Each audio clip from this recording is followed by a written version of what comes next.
Hello viewers, welcome to Telugu audio stories. మీరు కనుక channel first time చూస్తున్నట్లయితే ఛానల్ సబ్స్క్రైబ్ చేయండి, లైక్ చేయండి. అలానే ఈ స్టోరీపై మీ విలువైన ఒపీనియన్ని కామెంట్ రూపంలో తెలియజేయండి. ఇక కథలోకి వెళ్దామా? ఎపిసోడ్పై మీ అభిప్రాయాన్ని కామెంట్ రూపంలో తెలియజేసి వీడియో రీచ్కి మరింత సహకరించగలరు. అంతే, రక్తం తాగే పిపాసిలా వేస్ట్ బొమ్మ మీద పడిపోయి వెనక ముందు మర్చి కొట్టేస్తున్నా ఐరా చేతులు వెనక్కి మడిచి ఒద్దికగా తన చేతుల్లోకి తీసుకుంటే పోట్లాడే అంకల్లో సంపూర్ణంగా నిమగ్నం అయిపోయిన ఐరాకి చుట్టూ ఫ్యామిలీ షాక్ ఎక్స్ప్రెషన్స్ చూసేంత స్కోప్ లేకుండా పోయింది. షాక్ కొట్టిన అన్నా చెల్లెల విగ్రహాలతో పాటు ప్రమోద్ గారు గుడ్లు తేలేస్తే వసంత గారు ఎటూ పాలుపోని స్థితిలో ఇబ్బడి ముబ్బడిగా ఇబ్బంది పడిపోతున్నారు.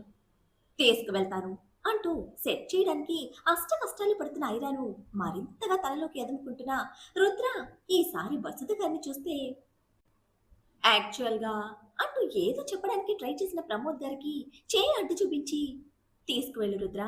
ఇండియాకి వచ్చాక ఆ తండ్రి గారాల పట్టికి ఇంకా అల్లరి ఎందుకు పెరిగిందో ఇప్పుడు అర్థమైంది. వాళ్ళ డాడీకి మించి నువ్వు చేస్తున్న గారాబం అంటూ ప్రమోద్ గారిని చూస్తూనే తీసుకువెళ్ళు అంటూ వసతి చెప్తూ ఉంటే తల్లి స్టేట్మెంట్తో ఫీజులు కొట్టేసిన ఐరా పాప ముఖమంతా నల్లేసుకుని, మమ్మీ, వీడికి డాడీకి మధ్య భూమి ఆకాశాలున్నాయి. అన్నిటికీ కట్టేయడం, కంట్రోల్ చేయడం తప్ప ప్యాంపరింగ్ చేయడం, ప్రేమించడం బొత్తిగా తెలియని బుద్ధ విగ్రహం. వీడు పెద్ద బీస్ట్. బ్లైండ్ గా చూసి సాఫ్ట్ సర్టిఫికెట్ ఇవ్వకు అంటూ గొంతేసుకుని అరుస్తున్న ఐరా వాస్తవాన్ని మరిచి బీస్ట్ బాబు ప్రపంచంలో పూర్తిగా లీనమైపోతే కూతురి కేకలకు చిరుకోపంగా చూస్తున్న వసత గారికి థ్యాంక్స్ తో పాటు బ్యూటిఫుల్ స్మైల్ తో గుడ్ నైట్ కూడా చెప్పి అమ్మల్ని పట్టుకుపోయాడు రుద్ర. చేతులు విడిపించుకోవడానికి ట్రై చేస్తూ అమ్మలు అరుస్తూనే ఉంటే ఆ అరుపులకి దడుచుకున్న చేతను గోడకు తల కొట్టుకుంటూ దేనికి పూర్తిగా మైండ్ దొబ్బింది అంటూ సర్టిఫికెట్ ఇచ్చుకోవడమే చేతులు కట్టుకుని నిలబడిన భార్య గారిని కన్విన్స్ చేయడానికి ప్రిపేర్ అవుతున్న ప్రమోద్ గారి సిచ్యుయేషన్ కి సింక్ అయ్యి ఇంకా ఆశ్చర్యంలోనే తారాడుతున్న మైత్రిని బయటికి పట్టుకుపోయాడు చేతన్. యాక్చువల్గా ప్రేమించుకుంటున్న విషయం తెలుసు కానీ ఎంత క్లోజ్ అని ఇప్పుడే తెలిసింది. బట్ నెక్స్ట్ టైం ఇలా చేయొద్దని రేపు మార్నింగ్ రుద్రకి గట్టిగా చెప్తాను అంటూ ఎప్పటిలా కమిట్మెంట్తో కన్విన్స్ చేసే ప్రయత్నం గట్టిగానే చేస్తూ ఉంటే ఆ కమిట్మెంట్స్ కంప్లీట్ అవ్వకముందే భర్తని హత్తుకొని, మిమ్మల్ని మించి ప్రేమించే వ్యక్తి దొరికాడు. నా భయం అంతా మీ గురించే. ఇప్పుడు ఆ భయానికి రుద్ర ఆన్సర్ ఇచ్చాడు. ఇక మీదట దేని గురించి భయపడను, టెన్షన్ పడను. మిగిలిన జీవితం అంతా మీతో ప్రశాంతంగా గడిపేస్తాను అంటూ నిబ్బరంగా భర్త గుండెల మీద నుంచే పలుకుతూ ఉంటే స్థిమితపడ్డ మనసుతో వసంత గారి చుట్టూ చేతులు చేసిన ప్రమోద్ గారి మైండ్లో చిన్నపాటి భయం. రుద్ర అంతరంలో ఉన్న మృగం వసంత గారి కంటపడితే ఇప్పుడున్న ఈ నిబ్బరం ఆ రోజు ఉంటుందా అని ప్రశ్నించుకున్నంత తేలిక కాదుగా ప్రాబ్లం ఫేస్ చేయడం. ఏది ఏమైనా ప్రేమను పంచుకుంటూ ప్రేమలో బతికిన జీవితం కనుక అర్థం చేసుకుంటారని సన్నటి ఆశతో పాటు ఒకవేళ భయంతో దూరం పెడితే ఏం చేయాలో పాల్పొని గందరగోళం ప్రమోద్ గారిని ప్రశాంతంగా నిలవనీయకుంటే ఆ రోజు వరకు వేచి ఉండడం తప్ప ప్రస్తుతానికి చేసేది ఏమీ లేది అనుకుంటూ మనసుకు సర్ది చెప్పుకున్నారు. విశ్వక్ గారిని స్వయంగా రూమ్లోకి తీసుకొచ్చిన మయూరి గారు భోజనం రావడంతో వడ్డించి టేబుల్ మీద పెడుతూ విశ్వక్ ముందు కూర్చుంటే ప్రతిరోజు చూపించి ఈ కేరింగ్ కొత్తగా లేకపోయినా మయూరి మొహంలో నవ వసంతలా విరుస్తున్న నవ్వే ఆయనకు అంబురంగా కనిపిస్తోంది. ఆ నవ్వు వెనుక కారణం ఎవరు అని ఊహించడానికి కూడా ఇష్టపడని విశ్వక్, ఆకలిగా లేదు మయూరి, నువ్వు వెళ్ళి మెడిసిన్ తీసుకుని పడుకో అంటూ ముభావంగా పలికితే ఏమైంది మీకు? ఏ రోజు లేనిది ఈ రోజు చెప్పకుండా వెళ్ళారు. వ్యాపారం గురించి ఆలోచన వద్దు విశ్వక్. దాని గురించి నువ్వింత టెన్షన్ తీసుకుంటుంటే నేను చూడలేకపోతున్నాను. నువ్వు పూర్తి విశ్రాంతిగా ఉండి నన్ను గైడ్ చేయి. నువ్వు ఎన్నిసార్లు చెప్పినా నిర్లక్ష్యం వహించి నేను చేసిన తప్పుకి నేనే పూర్తి బాధ్యత తీసుకుంటాను అంటూ చిత్తశుద్ధితో తన తప్పుకి పశ్చాత్తాపం చూపుతూ ఉంటే విశ్వక్లో ఏ మార్పు లేదు. సున్నితమైన చూపులు మయూరి మీద నిలిపి, నువ్వు సంతోషంగా ఉండడం నాకిష్టం మయూరి. ఆ సంతోషం చెదరకుండా ఎప్పటికైనా నీ ప్రపంచంలో ఉండాలనుకుంటున్నాను అంటూ అంతర్గతంగా ఉన్న కోరిక ఇండైరెక్ట్ గానే వెళ్ళబుచ్చితే మన ప్రపంచానికి పునాది స్నేహం. ఆ పునాది మీదే ఎన్ని సంవత్సరాల మన ప్రయాణం సాగింది.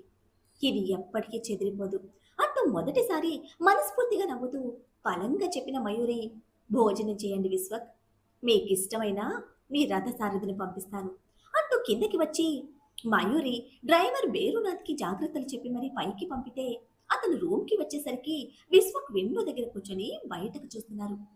విశ్వక్ ప్రతి కదలికని తేలిగ్గా అర్థం చేసుకుంటూ ప్రతి ఆలోచన ముందస్తుగా గమనించగలిగే వ్యక్తి బేరునాథ్. డ్రైవర్ మాత్రమే కాదు, విశ్వక్కి ఆంతరంగికుడు, అంగరక్షకుడు కూడా. తినే ఆలోచన లేని విశ్వక్ మనస్తత్వం తెలిసిన అతను గ్లాస్ టేబుల్ మీద భోజనం మొత్తం క్లియర్ చేసి ఫోన్ తీసుకుని విశ్వక్ దగ్గరికి వస్తూ, మళ్ళీ ట్రై చేయమంటారా సార్ అంటూ పర్మిషన్ అన్నట్టు అడిగితే, "ఉమ్" అంటూ తల కదిపిన విశ్వక్ గార్డెన్లో వాకింగ్ చేస్తున్న సిద్ధార్థ్ మీదనే చూపులు నిలిపారు.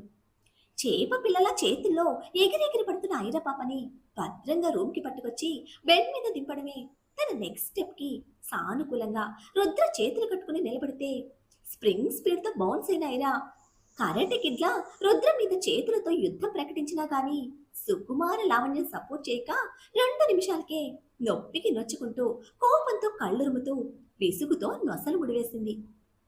విలన్స్తో విసుగు లేకుండా ఫైట్ చేస్తావు, ప్రేమతో నా మీద యుద్ధం చేయడానికి చేతులు రావటం లేదా అంటూ కదలని బుద్ధ విగ్రహంలా నిలబడ్డ రుద్ర రెట్టించడంలో కూడా సిన్సియారిటీ ఫాలో అవుతూ ఉంటే, ఐ హేట్ యు అని చెప్పాను కదా, మళ్ళీ ఎందుకు వచ్చావు? నీ ఇష్టానికి నువ్వు కెమిస్ట్రీ క్రియేట్ చేసి శాడిజం చూపిస్తే నేను సైలెంట్గా సర్దుకోవాలా అంటూ గొంతు చించుకొని అరిచి, నా నుంచి అటువంటివి ఎక్స్పెక్ట్ చేయకు అంటూ వార్నింగ్ ఇచ్చి బెడ్ మీద నుంచి దూకి బయటకు వెళ్తూ ఉంటే, ఇప్పుడు వెళ్తే అమ్మతో ప్రాబ్లం అవుతుందనుకుంటా అంటూ పొజిషన్ మార్చకుండా పాయింట్ చేశాడు రుద్ర. కావ్యని రూమ్లోకి లాక్కెళ్ళిన దమయంతి గారు, ఫ్రెండ్స్ వాళ్ళ మధ్య ఉండే రైట్స్ గురించి మనవరాలు బుర్రకెక్కేలా గట్టిగానే క్లాస్ పీకి వదిలితే, ప్రతిసారి కొడుతున్నానమ్మా అంటూ వదలకుండా ఇంకా కావ్య పీకుతూనే ఉంటే ఆ పెంకి బుర్రకి గట్టిగా ఒకటి పీకి, ఆడపిల్లలా కాదు, ముందు వాడి పెళ్ళాలా ఆలోచించు, అప్పుడు వద్దన్నా ఒంటికి ఆడ లక్షణాలు అబ్బుతాయి, పెళ్ళి పెళ్ళి అని గోల చేయడం కాదే, ముందు చేసుకోబోయేవాడిలో మొగుణ్ణి చుట్ట నేర్చుకో అంటూ చెవి మెలిసి బుర్ర పాలిష్ చేస్తే సిగ్గుతో తలదించుకుంటూ, మావయ్యకి సారీ చెప్పొస్తా అంటూ చేతుల కోసం పరుగులంకించుకుంది కావ్య. ఇది సారీ చెప్పి చేరికైతే పర్వాలేదు, చెడిందంటే మళ్ళీ వచ్చి నన్నే పీకు తిట్టుంది అంటూ ఆరిపోయిన గొంతుకి అరబొటి నీళ్లు తాగి మంచానికి అడ్డుపడ్డారు దమయంతి.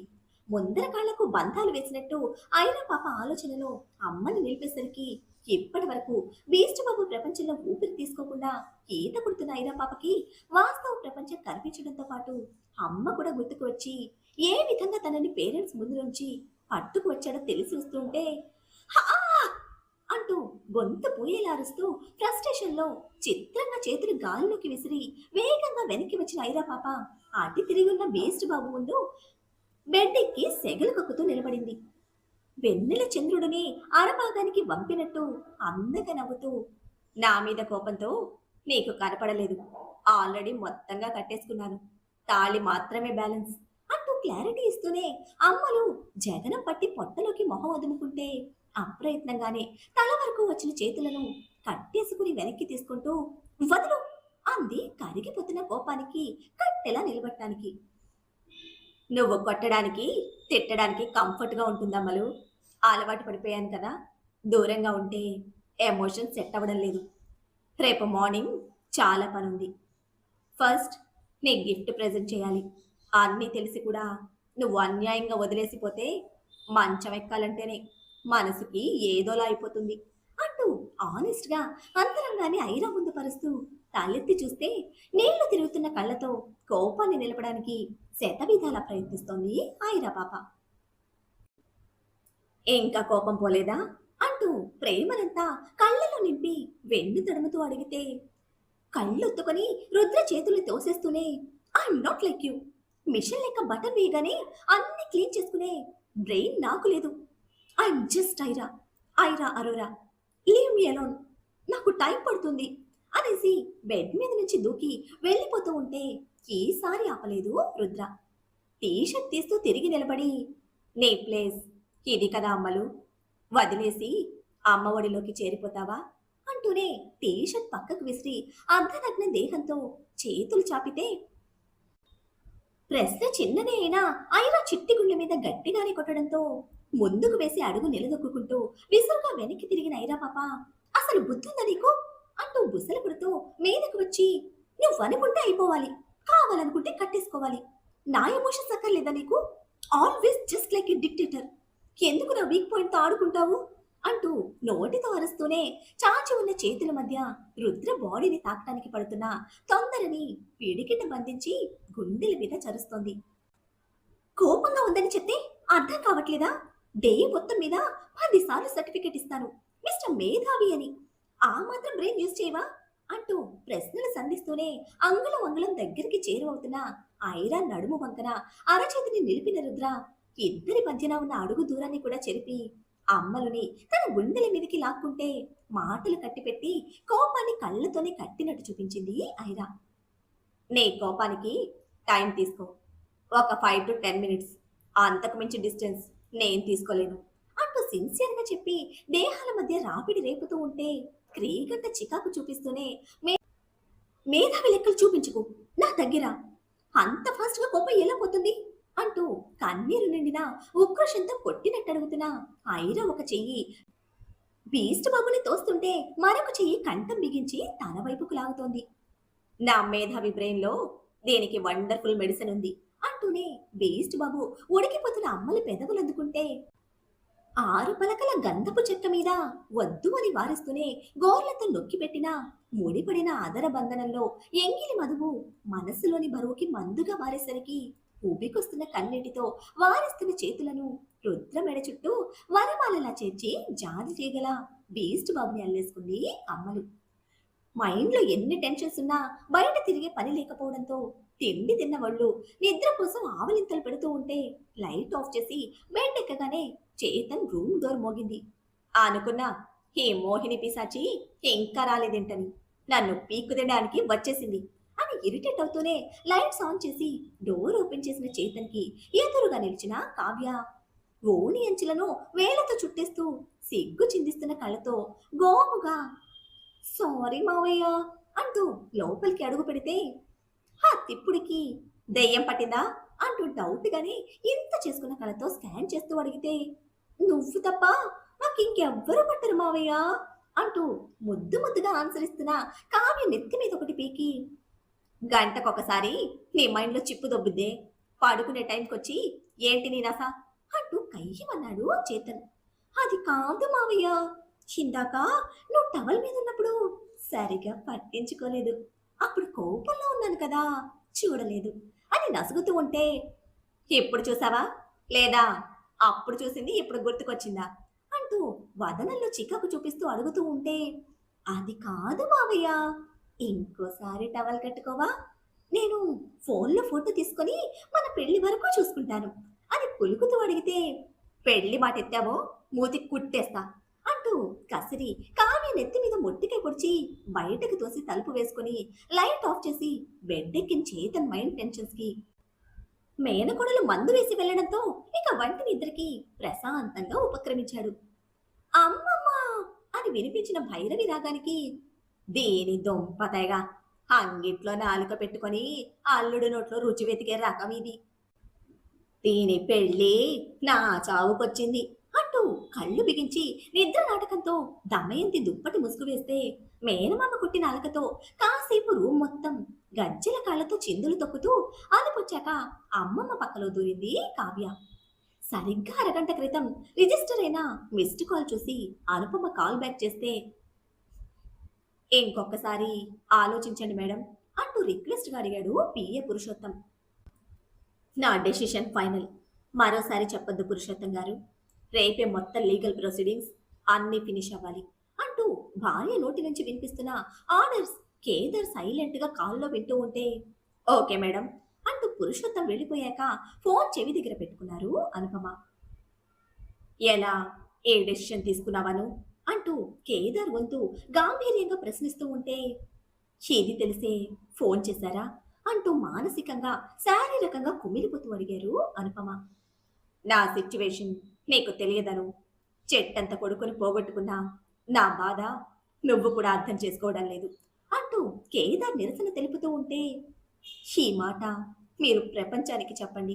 సానుభూతితో మీ కన్నీళ్లు తుడుస్తుంది. నాకు మాత్రం చెప్పొద్దు. చెట్టంత కొడుకుని పోగొట్టుకున్న ఆ తల్లికి అండగా నిలబడ్డానికి తాళి కట్టిన భర్త తనతో లేడు.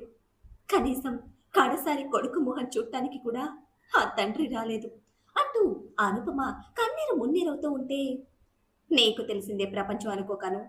నీకన్నా ముందుగానే వాడి విషయం తెలిసి నా గుండె పగిలిపోయింది.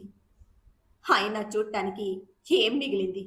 వాడు నా కొడుకని చెప్పుకోవడం తప్ప అసలు మొహం గుర్తుపట్టే విధంగా ఉందా? అందరూ కలిసి నా కొడుకుని చంపేశారు. ఇప్పుడు వాళ్ళకే నువ్వు మన కంపెనీని అందిస్తున్నావు. ఇది నా కొడుకు కల. వాడు కట్టుకున్న సామ్రాజ్యం. అది తీసుకెళ్ళి నువ్వు రుద్ర కాలి కింద పెడతానంటే నేను ఎంత మాత్రం ఒప్పుకోను. వాడు నా కొడుకుని చంపిన హంతకుడు అంటూ రంకెలు వేస్తున్న కేదార్ గొంతులో ఆక్రోశం నిప్పు కనికల్లా జ్వలిస్తూ ఉంటే, నువ్వు ఒప్పుకోవని నాకు తెలుసు కేదార్. వ్యాపారం అంటే ఎదగడం, మనతో పాటు 10 మందికి జీవితం ఇవ్వడం అని మాత్రమే నేను నేర్చుకున్నాను. నా నమ్మకం మీదే నా కొడుకు నిలబడాలి, గెలవాలి అని చివరి వరకు చెప్తూనే ఉన్నాను. కానీ వాడు మీలాగే డబ్బు డబ్బు అని పరుగులు పెట్టి చివరికి కడసారి మొహం చూసుకునే అదృష్టం కూడా ఈ తల్లికి మిగల్చలేదు. నేను రుద్రకి ఆస్తులను కంపెనీలను ఇవ్వడం లేదు కేదార్. నా కొడుకు లాంటి ఎంతో మంది భవిష్యత్తు రోడ్డున పడకుండా ఒక బాధ్యత ఇస్తున్నాను. నాలాంటి 100 మంది తల్లుల కన్నీళ్లు పెట్టుకోకుండా ఒక భరోసా ఇస్తున్నాను. హన్వీర్కి అన్ని విధాల లీగల్ నామినీ నేను. వాడి 50% కంపెనీలో నా 20% నేను రుద్రకి ట్రాన్స్ఫర్ చేస్తున్నాను.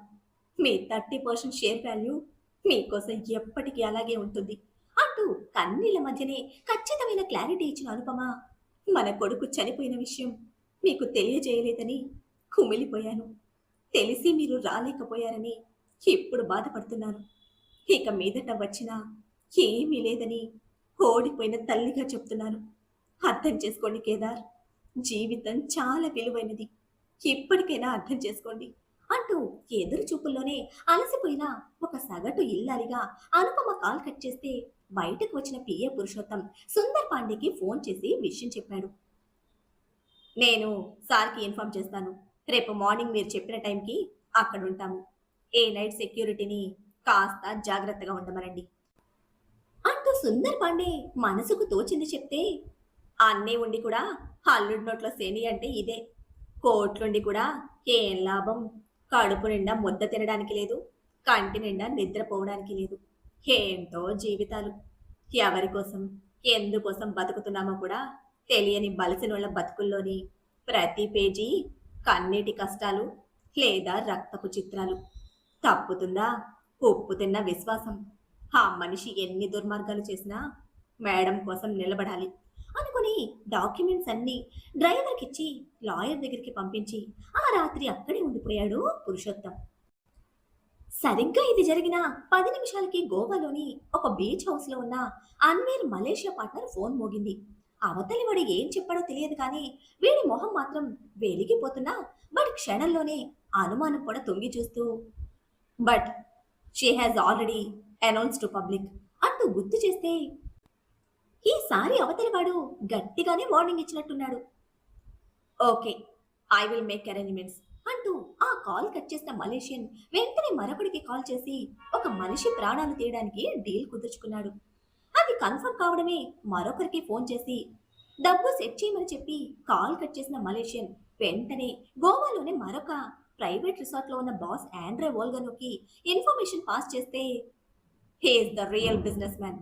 యుద్ధంలో వ్యాపారంలో బంధుత్వాలు ఉండకూడదు అంటూ ప్యూర్ ఇంగ్లీష్ లోనే బిజినెస్ గురించి ఒక్క ముక్కలా చెప్పిన Andre Volcano, I want that beast and ఆ బీస్ట్ బాడీలో ఉన్న నా కిమోరా శాంపుల్స్.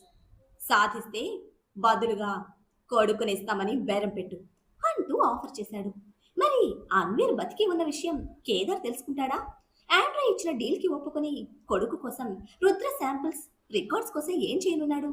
విశ్వం తను కోరుకున్నట్టుగా మయూరి ప్రపంచంలో భాగంగా మిగిలిపోతారా? రుద్ర తన బిడ్డ అన్న నిజం మయూరి ఎప్పుడు ఎలా తెలుసుకుంటుంది? ఈ నిజం తన జీవితాన్ని ఏ విధంగా మార్చనుంది? ఏం జరుగుతుందో తెలియాలంటే నెక్స్ట్ ఎపిసోడ్ని ఫాలో చేయండి. అలానే ఈ ఎపిసోడ్ని లైక్ చేయడం మాత్రం మర్చిపోకండి. Bye friends.